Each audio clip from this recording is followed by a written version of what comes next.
Mr. Jenkins and his son. Mr. Jenkins came striding up to our table with a very purposeful look on his face. "Where is that grandson of yours?" he said to my grandmother. He spoke brutally and looked very angry. My grandmother put on her frostiest look, but didn't answer him.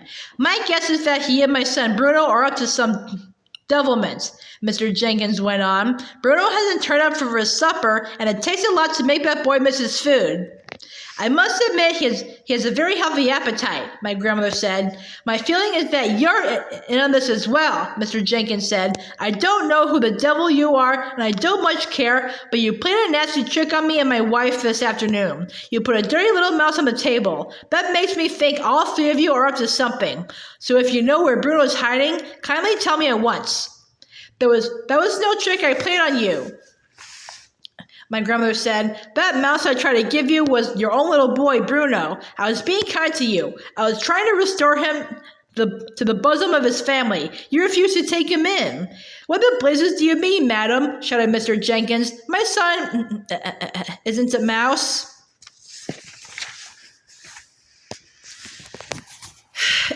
His black mustache was jumping up and down like crazy as he spoke. "Come on, woman, where is he? Out with it!"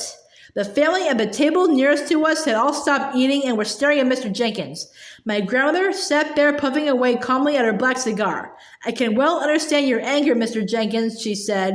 "Any other English father would be just as cross as you are, but over in Norway, where I come from, we are quite used to these sort of happenings. We have learned to accept them as part of everyday life."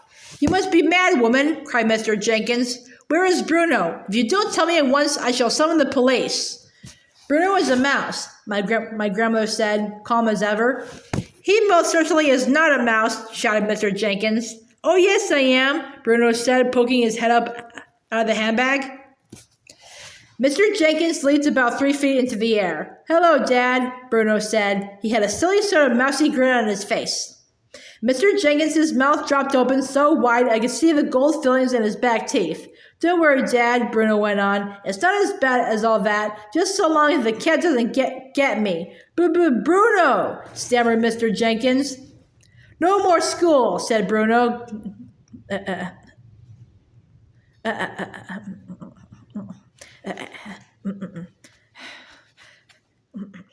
Grinning a broad and asinine mouse grin. "No more homework. I shall live in the kitchen cupboard and feast on raisins and honey." But Bruno, stammered Mr. Jenkins again. "How did this happen?" The poor man had no wind left in his sails at all. "Witches," my grandmother said. "The witches did it." I can't have a mouse for a son," shrieked Mr. Jenkins.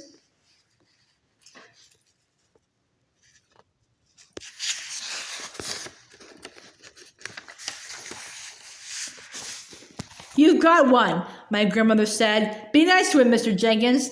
"Mrs. Jenkins will go crazy," yelled Mr. Jenkins. "She can't stand the things." "She'll just have to get used to him," my grandmother said. "I hope you don't keep a cat in the house." We do," cried Mr. Jenkins. "Topsy is my wife's favorite creature."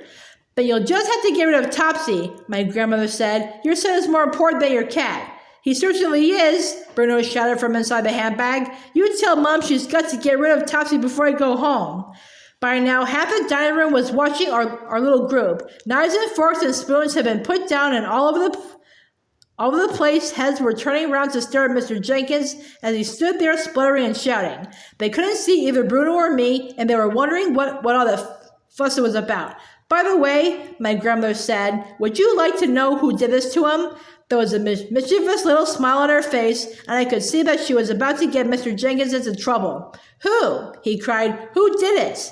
"That woman over there," my grandmother said. "The small one in a black dress at the head of the long table." "She's RSPCC," cried Mr. Jenkins. "She's the chairwoman." "No, she's not," my grandmother said. "She's the Grand High Witch of all the world." "You mean she did it, that skinny little woman over there?" shouted Mr. Jenkins, pointing at her with a long finger. "By gad, I'll have my lawyers on to her for this. I'll make her pay for the nose." "I wouldn't do anything rash," my grandmother said to him. "That woman has magic powers. She might decide to turn you into something even sillier than a mouse. A cockroach, perhaps." Turn me into a cockroach, shouted Mr. Jenkins, puffing out his chest. I'd like to see you try. He swung around and started marching across the dining room towards the Grand High Witch's table. My grandmother and I watched him. Bruno had jumped up onto our table and was also watching his father. Practically everyone in the dining room was watching Mr. Jenkins now. I stayed where I was, peeping out of my grandmother's handbag. I thought it might be wiser to stay put.